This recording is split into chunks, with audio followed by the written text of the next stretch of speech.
não existe pacote de adaptações, não existe pacote em nenhum nível, nem educacional, nem profissional, não existe um pacote pronto em função de diagnóstico. Isso não existe. E também a gente sabe que tem muitos mais por aí que você vai fazer uma consulta lá de 10 minutos, né? E você já está lá com os relatórios prontos, assim, com o mesmo padrão para todo mundo. Você sabe que as necessidades também são diferentes. Sim. Porque tem um ambiente familiar diferente, tem uma escola diferente, tem uma história de vida diferente. Então, a condição por si só não desenha essa intervenção. Não desenha. Né? É como os superdotados, que Sim. você sabe. Primeiro, assim, que nós estamos falando, de novo, de um espectro. Sim. Aí eu tenho, às vezes, uma criança superdotada que a gente vai precisar, por exemplo, fazer um enriquecimento em determinadas disciplinas. Isso. Mas isso não quer dizer, por exemplo, que eu tenho, às vezes, uma pessoa superdotada e que tem um desempenho, por exemplo, em matemática e áreas afins, assim, absurdo. Ela não necessariamente tem esse mesmo desempenho em áreas de linguagem, por exemplo. Não biológicas, tem. Né? Então, não é tipo... E aí também começa a invalidação, eu ouço muito isso. Mas ele não tira 10 em geografia, ele não tira 10 em história. Sim. E ser superdotado não é sobre tirar 10, né? Eles não entendem isso. Tem um interesse ali, você vai aprender de forma mais rápida. E também eles também não sabem por que a gente está na educação especial. Uhum. Por que superdotado está na educação? Já ouvi isso. Mas como assim precisa de sala de recursos? Você tem todos os recursos do mundo. Sim. Né? Eu também já ouvi assim, sala de recursos é para quem tem recursos, é só para superdotado, me dá vontade de morrer. Né? Mas também tem essa dificuldade mesmo de entender ali que você para você atingir o seu potencial máximo, precisa de adaptação. Eu preciso que você respeite a forma como eu aprendo, o ritmo como eu aprendo. E a gente vive uma escola padronizada para média, né? Acho que eu sempre falo que a gente tem a mesma escola de 1500, quando os portugueses chegaram aqui e invadiram tudo. Nada mudou. E aí, é tão difícil você dizer que aquela pessoa ela pode estar não rendendo em função da estratégia equivocada, em função do tempo, da forma. Assim, a gente aprende pensamento divergente, então, ou seja, associação. E se você não fez o início, 1, 2, 3, 4, 5, 6, eles acabam brigando você fazer aquilo, né? Você tem que entrar dentro dessa caixinha, mata ali uma das características bem importantes, que é a motivação e a criatividade, porque você não deixa agir, e depois você sai na vida real, você precisa ser criativo e motivado. Sim, exatamente. Aí todo mundo doente. A escola é um sistema totalmente engessado, que funciona com base nessa crença de que todos os cérebros funcionam igual, né? E não. Isso a gente falando até da população geral. Quando a gente fala, inclusive, de neurodiversidade, né, hoje em dia a gente diferencia bem essas duas questões, a neurodiversidade e a neurodivergência, né? Sim. Neurodiversos somos todos nós. Todos nós. Porque nós somos neurodiversos, né? E alguns são neurodivergentes. Eles têm realmente um padrão de desenvolvimento, de funcionamento que se diferencia ali da nossa média, né? Do nosso padrão da espécie. Mas neurodiversos somos todos nós. Então, algumas pessoas aprendem melhor com determinados estímulos. E eu acho que isso é muito bacana, né? Quando a gente estuda realmente as maneiras que o cérebro aprende. O que eu sinto dessa questão que você falou, né? De às vezes de professores não entenderem direito o que os superdotados também precisam, eu sinto aquela questão do desamparo que os professores têm, né? Um desamparo muito grande de não ter sido, às vezes, preparados para aquela questão. E eu sinto, sabe o que? Um ranço. Porque eles são cobrados tantas vezes para quem tem dificuldade, que quando a gente solicita algo para um aluno superdotado, a atitude é assim... Pô, mais um. Não, eu já estou aqui me esforçando para ajudar quem tem dificuldade. Por que eu vou ter que ajudar quem tem facilidade? Essa é a crença que tem no ambiente escolar, né? Mas também não tem, se a gente não for atendido ali na escola, você fez uma atividade lá de 50 minutos, fez 5, e tô lá à toa, isso pode vir comportamentos inadequados também, que vão ser confundidos com outras questões que sempre mandam. Olha, TDAH. Então não é, tá ocioso 45 minutos. Qual criança consegue ficar 45 minutos à toa, né? Sim. Então, gera uma ansiedade ali, gera uma disrupção, e você acaba... o não atendimento acaba gerando um outro diagnóstico qualquer e gera uma possibilidade de desconfiar ou até desacreditar dessa identificação. Sim. Eles não entendem que a escola impacta muito nesse processo, né? E fazer o mínimo ali, às vezes, é você garantir saúde emocional, saúde mental. Sim, e eu acho que mesmo enquanto sociedade, essa falha da gente identificar os superdotados, identificar talentos, identificar as pessoas que podem, né, se desenvolver de uma maneira diferente, a gente está falhando mesmo enquanto sociedade. E quando a gente não dá realmente um suporte mais específico, essa pessoa, no mínimo, mesmo que não entre em comportamentos disruptivos e tudo, ela vai enfrentar assim, uma desmotivação, uma coisa assim absurda, A né? maioria não querem mais voltar para a escola. Sim. Não querem ir para a escola, não querem. Até ter uma fobia escolar, né? Sim. Então as pessoas ficam obrigando a fazer os exercícios como todo mundo faz. Eu fico pensando, por que se a gente adapta para a questão da pessoa intelectual, né? Com autista ali que tem dificuldade também de aprendizagem, até os disléxicos, enfim, por que não fazer outra ponta, né? Mas ele acha que eles é duplamente privilegiados, sabe? Então tem um mito também do duplo privilégio, já é sortudo, né? Mas sabe que essa percepção também mais ampliada causa dor também, causa dificuldade, causa aquela sensação... Não, e podem causar prejuízos ali... graves também. Práticos ali na vida real. Dia a dia. Você sabe que tem uma história que eu já contei algumas vezes do meu filho, né? Meu filho, ele é dupla excepcionalidade. E uma das histórias é que ele teve um atraso grande para a alfabetização. Eu sabia que alguma coisa estava muito errada. Foi quando eu comecei a estudar mais a respeito de aprendizagem mesmo, né? E eu não estava identificando exatamente o porquê, ninguém sabia me falar.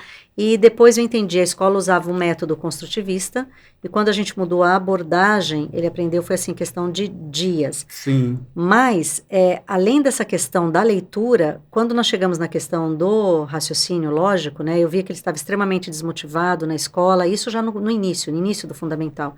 Ia para a escola, ele ia para a escola com a apostila em branco, voltava com a apostila em branco, ia com a apostila em branco, voltava, não importa o que a gente fizesse, não importa o tipo de suporte que a gente desse. E um dia eu perguntei para ele, né, mais um dia que voltou com tudo em branco, filho, por que você não faz nada? E foi a primeira vez que ele respondeu, porque eles estão fazendo ali 6 mais 9. Foi a primeira vez que ele falou alguma coisa, eu falei assim, mas e daí? Ele falou, é fácil demais. Isso que era o único que não tinha alfabetizado, hein, que estava cheio de problemas, cheio de reclamações. E aí, na hora, eu falei assim, então quanto que é 359 mais 459? 818. Assim, eu não terminei de falar. Sim, veio o resultado. Ele deu a resposta. E parei ali. Falei, como é que você sabe? Ele falou, porque é.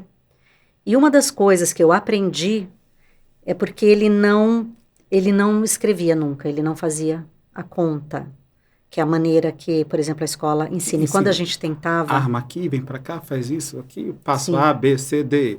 Exatamente, procedimento, né, isso, que a gente procedimental. ensina. E quando a gente tentava fazer, ele chorava, brigava e falava, eu não faço assim. E eles odeiam tarefa de Eu não faço assim. Mas até que encontrei um neurologista num congresso especializado na aprendizagem de matemática. E eu falei, o que a gente faz com isso? Porque a escola me falava, mas se não fizer desse jeito, agora as contas estão fáceis. E quando chegar, sei lá, equação de segundo grau com não sei o que, tal. E a gente tem essa visão também, não, acho que tem que ser feito isso, né? E esse especialista falou para mim, esquece, ele não faz do jeito que ensina, não deixa ele fazer. Foi o melhor conselho que eu recebi. E a escola conseguiu aceitar isso, sair desse engessamento. E quando a gente sai do engessamento, é maravilhoso. Porque aí sim, nós estamos realmente falando de aproveitar o estilo de aprendizagem de cada um. Da mesma forma que eu tive pacientes mais tarde na vida que tinham esse mesmo estilo, as escolas não aceitaram, e aquilo parece que foi se perdendo para a pessoa. Sim. Essa facilidade, esse raciocínio se perdeu. Porque a gente entende que não é útil, a gente está tentando, às vezes é o melhor que eu posso entregar. Sim. Está sempre errado. Exatamente. Aí não está motivado, óbvio. Como que a gente motiva? Você tem um aluno que tem uma motivação de aprendizagem mais externa, que é o elogio daqui, que é o reconhecimento, né? Sim. E aí, óbvio que vai falhar. Sim, com certeza. Mesmo porque você mata o raciocínio, né, do aluno. Não é dessa maneira que faz. E aí não você é dessa não maneira consegue fazer, porque o seu cérebro não permite você fazer da outra forma padrão. Esse é inadequado, de novo volta aquela sensação de não pertencimento. É bem isso. Difícil. E também é difícil na escola, mas também eu acho que é difícil também nas clínicas, né, quando faz intervenção em 2E. Eu vejo as pessoas apegadas de novo ali as dificuldades, esquece que as potências que nós temos aqui, os nossos talentos, ou qualquer coisa, habilidades, ou capacidades acima da média, como queiram, também pode ser envolvidas nesse adquirir habilidades novas, né? Mas parece que eu vejo muito assim, não pode incentivar isso, não pode incentivar aquilo, não faz isso, não faz isso, não faz isso, joga fora, esconde. Mesmo a questão da hiperlexia, Sim. né? Começa aí, a gente vê às vezes crianças hiperléxicas e o que tem de profissional para dar palpite, não incentiva. Não incentiva, ou não oferece esse material porque é como se fosse algo ruim, Sim. algo que é natural do funcionamento daquele cérebro. Daquela pessoa. Então, é complicado quando as pessoas que estão envolvidas no processo de educação, de aprendizagem, quando surge alguma coisa diferente daquilo que elas conhecem, e por isso o grande prejuízo desse engessamento, né, do nosso sistema educacional é justamente isso. Quando a gente não consegue enxergar que as pessoas podem aprender de maneiras diferentes, elas podem demonstrar o seu conhecimento de maneiras diferentes, a gente está afadado, na verdade, a um insucesso, né, para muita gente. Ao fracasso escolar. Fracasso escolar, é uma tragédia. E não só com as pessoas, né, neurodivergentes aí, mas com todo o sistema. Sim, com todo o sistema. Uma das coisas que me encantou quando eu estive na escola da Ponte foi essa questão de você permitir a todos os alunos, não tem questão nem de diagnóstico, nem de nada, mas você permitir a todos os alunos que eles possam aprender de diversas formas, e eles estimulam também muito o estudo colaborativo, então entre os alunos, as pessoas, um ensina o outro a fazer alguma coisa, e a demonstrar o conhecimento da forma que ele quiser. Então, não exatamente através daquela prova escrita. Padrão.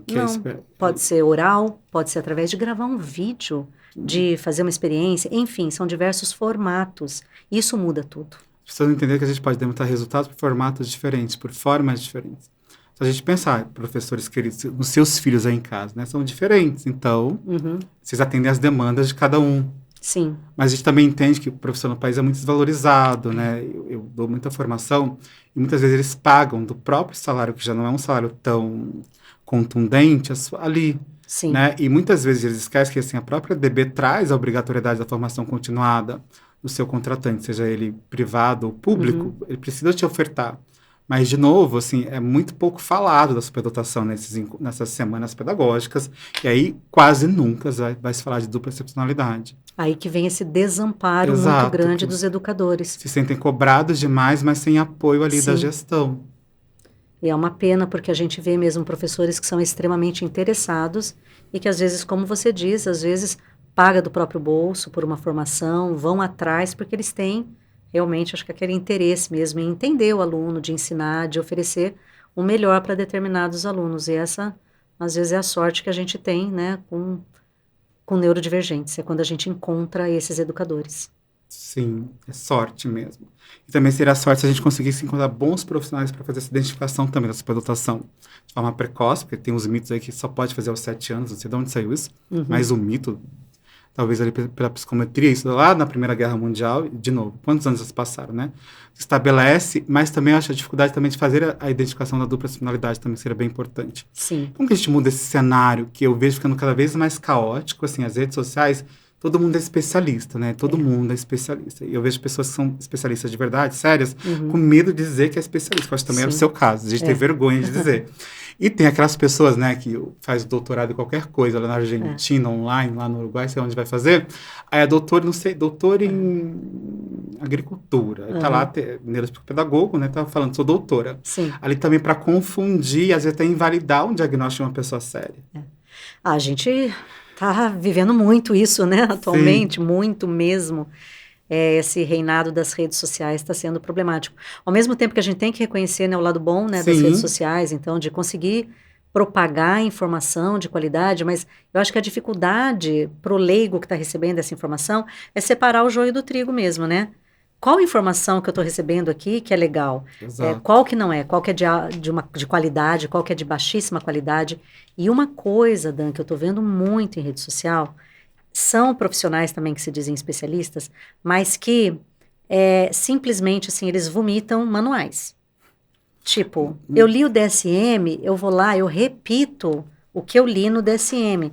Parece que eles... Aí você faz uma pergunta, fala de como que é aquela manifestação, por exemplo, do funcionamento executivo prejudicado em controle inibitório. Ele não sabe dizer o que é. Exatamente. Você só fala, é isso, é isso, é isso. Eu vejo muito isso. Já recebi muita gente falando, nossa, eu vi uma live de tal, foi maravilhoso. Eu fui no consultório e sabia nada, ele repetia tudo que estava na live.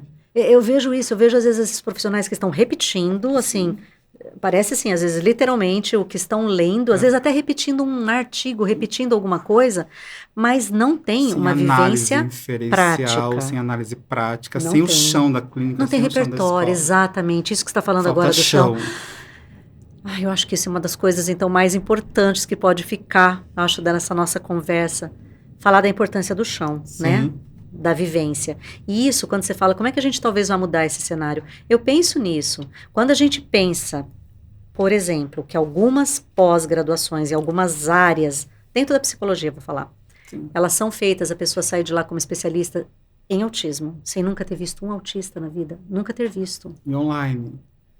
Pode até ser Sim, presencial, eu mas sei, com a parte teórica. mas eu sei que tem muito isso, assim, você faz lá 1.000 horas, né? Sim. Ok, mas com caderninhos ali dos anos 70, né? Sim. Então, dos anos 50. Então, tem essa questão também. Especialista sem ver. Sem Ou ver. você viu você não é especialista naquilo. Porque Exato. o não é igual. Eu penso que algo como a residência médica Sim. talvez fosse legal, né, para outras áreas também, para a gente ter essa vivência na prática, porque eu acho que apenas essa coisa de você ver a teoria. Outro dia tem uma história bem bacana. A gente estava contratando uma chefe de área numa grande universidade aqui de São Paulo, e era psicopedagoga. Não, era fonoaudióloga. Eram duas, a fono e a psicopedagoga. E a gente fazia avaliação no estado inteiro de crianças, que era para educação especial. E aí ela fez a entrevista, eu não estava porque eu estava de férias, voltei, e aí escolheram ela de forma aleatória. E aí quando a gente falou assim, vamos avaliar lá e tá, aquela, mas vocês vê as crianças? Eu falei, sim, a gente vê as crianças. Ah, mas de verdade a criança? Eu não vou ler alguma coisa que me mandaram. Eu falei, não, você vai ver a criança, você senta lá. Então, ainda assim, viram especialistas sem, depois, com esse também a facilidade do atendimento online, fica dando orientação. Todo mundo é orientador parental, todo mundo é Sim. orientador baseado em todo mundo Sim, é tudo, né? é. E aí os pais acabam caindo ali. A gente sabe que um profissional inadequado, o prejuízo que pode ter é incomensurável. É um ali. estrago enorme. Porque você chegou numa profissional, tem que tirar todo aquele prejuízo que teve para colocar no caminho. Você perde tempo, você perde vida. Além de prejuízo financeiro, óbvio, acho que isso não é a coisa mais importante no primeiro momento. É você perder vida ali, perder janelas de oportunidades. Ou realmente orientações extremamente inadequadas que vão prejudicar mesmo. E olha, sabe a gente falando chão, eu estava lembrando que é chão mesmo, assim, literalmente, porque toda a minha prática, assim, essa coisa de chão, é sentar no chão mesmo, Sim, literalmente, é sentar no chão com o paciente. É avaliar embaixo da mesa, é tomar mordida, cusparada. Oferecer ali brinquedo. Então, realmente você estar com a criança e aprender com a criança em tempo real. Ela te entrega de resposta ali, Sim. né? Nossa, a conversa tão boa, já está chegando ao fim, gente. Então, antes da Raquel, da última fala dela, eu queria que você me falasse como que as pessoas te acham nas redes sociais. Todos os seus projetos ali. Ela tem muitos cursos bons, gente. Eu já fiz um curso dela lá atrás, vale muito a pena. Bom, então vamos lá. Eu estou no Instagram, doutora Raquel Del Monde. Está lá na Linktree, né, do Instagram, tenho o curso Todo Autista Cresce, então falando do autismo na juventude e vida adulta, e tenho agora os workshops de regulação emocional no autismo, um para profissionais e um sobre regulação emocional especificamente no ambiente escolar. E projetos aí estão surgindo muitos, inclusive, Dan, logo você vai, né, também estar comigo, tomara no meu podcast também, que eu estou querendo lançar em breve. E então você já está convidado desde agora para a gente ampliar ainda essa conversa, que realmente tem muita coisa, né, para a gente falar. E estou, assim, trabalhando bastante em ambientes profissionais, que também é uma coisa muito legal, uma coisa nova e muito legal, porque o que adianta também a gente lutar tanto agora para fazer uma intervenção legal para as crianças e quando elas chegarem lá, onde elas vão se inserir, né? Então, esse preparo também é muito importante. Você sempre desbravando os caminhos, né? Porque eu sempre percebo que qualquer condição que surge ali com uma grande demanda, as pessoas focam sempre na primeira infância, a gente vai esquecendo. Eu tenho visto essa mudança dos congressos agora, você começa a falar sobre adolescência, sobre vida adulta, quase nada de idoso, né? Porque onde eles estão? Sim. Né? A superdotação é a mesma coisa. O Brasil entende como é uma questão escolar, acabou, a escola sumiu. Claro que não, gente. Continua as coisas todas, né? Então, convite feito, convite aceito, foi maravilhoso. E você volta aqui depois para a gente falar um pouco mais só de regulação emocional, que eu acho tão importante as estratégias ali para o ambiente escolar, para o ambiente familiar, até no trabalho, né? Sim. Porque os autistas, adultos têm dificuldades nessas questões todas. Tá? Então, já fica o convite para a nossa segunda temporada, que vai ser num formato bem diferente, tá? Com certeza. Foi um prazer te ouvir, prazer babando foi aqui. Meu. Muito obrigada. E, gente, sigam a Raquel no Instagram, como eu disse. É aula post por post. Seguiu, vai lá ver, encaminha para todo mundo que precisa, tá bom? E esse foi mais um episódio do nosso podcast. Unicamente, a gente se encontra por aí. Beijos e abraços a todos. Foi um prazer enorme tê-los comigo e com a Raquel hoje. Abraços.